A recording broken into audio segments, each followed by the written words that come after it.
বাহারি রঙের পাহাড়ি গরুর হাট, চাহিদা বেশি সমতলে। বাহারি রং দেখতে বেশ মোটা তাজা, তাই চাহিদা বেশি, দামও বেশি।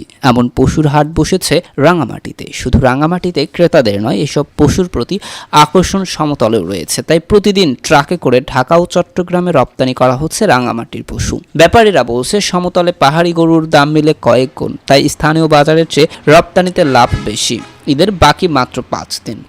পছন্দের পশু ক্রয় করতে ক্রেতাদের ভিড় বেড়েছে হাটে। রাঙামাটিতে জেলার কাপ্তাই, বরকল, লংদু, বিলাইছড়ি, চূড়াছড়ি, বাঘাইছড়ি ও নানিয়ারচর উপজেলা থেকে প্রতিদিন আনা হচ্ছে শত শত পাহাড়ি গরু। তবে এসব গরু তোলা হচ্ছে না হাটে, ট্রাকে করে রপ্তানি করা হচ্ছে জেলার বাইরে। অভিযোগ রয়েছে, স্থানীয় বাজারে চাহিদা না মিটিয়ে ব্যাপারীরা বেশির লাভের আশায় গরু নিয়ে যাচ্ছে সমতলের হাটে। তাই ঈদের 5 দিন বাকি থাকলেও তেমন গরু নেই রাঙামাটি শহরের ট্রাক টার্মিনাল হাটে। হতাশা ক্রেতাদের চোখে মুখে। স্থানীয় কামরুজ্জামান বলেন, হাট বসেছে সপ্তাহ হয়েছে, কিন্তু তেমন গরু তোলা হয়নি, তাই হাট জমেনি। প্রায় প্রতিদিন গরুর বাজার ঘুরে খালি হাতে ফিরতে হচ্ছে। যেসব গরু উঠেছে সেসব দামও নাগালের বাহিরে, এই অভিযোগ মোহাম্মদ আলীর মুখে। তিনি বলেন, বাচ্চা সমান গরুর দাম 70 থেকে 80 হাজার টাকা, আর একটু মাঝারি সাইজের গরু 1,20,000 থেকে 50 হাজার টাকা। সামান্য বড় গরুগুলোর দাম হাঁকাচ্ছে 3 থেকে 5 লাখ টাকা।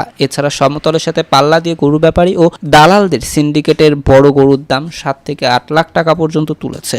পাহাড়ি গরু ব্যবসায়ী সুজন চাকমা বলেন, পাহাড়ি গরু বন জঙ্গলে লতাপাতা খেয়ে বেড়ে ওঠে, তাই গরুর স্বাস্থ্য ধরে রাখতে কোনো রকম কৃত্রিম ওষুধও প্রয়োগ করতে হয় না। এসব পাহাড়ি গরুর চাহিদাও অনেক বেশি, তাই বেশিরভাগ লাভের আশায় ব্যবসায়ীরা গরু সংগ্রহ করেছে রাঙামাটির দুর্গম পাহাড়ি অঞ্চল থেকে। কিন্তু মূল মালিকরা চাহিদা মতো দাম পাচ্ছে না। রাঙামাটিতে পৌরসভার 7 নং ওয়ার্ডের কাউন্সিলর মোহাম্মদ জামাল উদ্দিন জানান, রাঙামাটিতে শহরের এবার পশুর হাট বসানো হয়েছে মাত্র একটি। পৌরসভা থেকে ইজারা নিয়ে বসানো হয়েছে পৌর ট্রাক টার্মিনালের পশুর হাটটি। রাঙামাটি জেলার বিভিন্ন পাহাড়ি এলাকা থেকে প্রচুর পরিমাণে গরু আসতে শুরু করেছে।